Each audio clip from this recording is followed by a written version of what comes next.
Hello and welcome to Selection Sathi. Today we will learn Java exception handling, try-catch finally, checked versus unchecked exceptions, throws, and custom exceptions.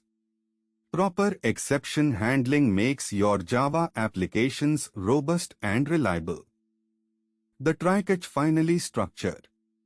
Put risky code in the try block. If an exception occurs, the matching catch block handles it. You can have multiple catch blocks for different exception types. The finally block always executes. Use it for cleanup like closing files. Java has checked and unchecked exceptions. Checked exceptions like IOException must be handled. The compiler forces you. Unchecked exceptions extend runtime exception. Handling is optional. Examples: NullPointerException, arrayIndex out of bounds exception. Errors like out-of-memory error are serious. You should not try to catch them. The throws keyword goes in the method signature. It declares that a method might throw a specific exception. The caller must either catch it or declare throws too. Throw without the S actually throws the exception.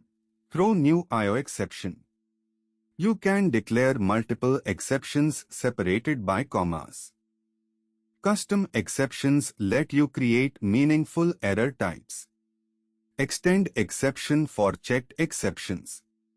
Extend runtime exception for unchecked exceptions.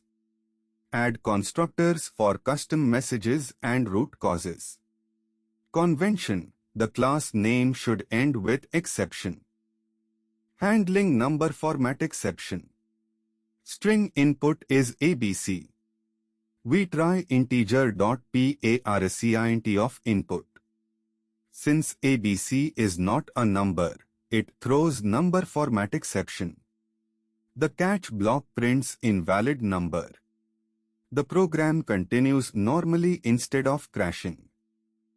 Multiple catch blocks.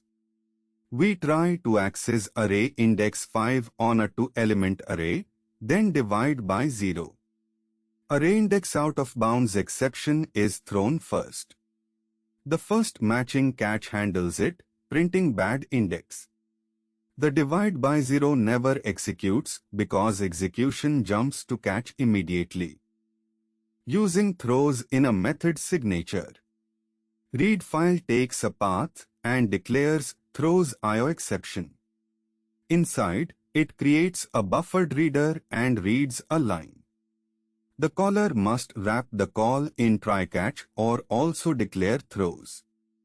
This is how checked exceptions propagate up the call stack. Creating a custom exception. Class insufficient balance exception extends exception. The constructor takes balance and amount, calls super with a formatted message. In the withdraw method, if amount exceeds balance, throw new insufficient balance exception. The error message is balance 100, need 500. Key tips to remember. Catch specific exceptions first, general ones must come last. Use try with resources for auto-closing streams and connections. Throws declares, throw actually throws. Don't catch exception or throwable generically, it hides bugs. For more concept videos like this, download the Selection Sathi app. Like and subscribe. Thank you.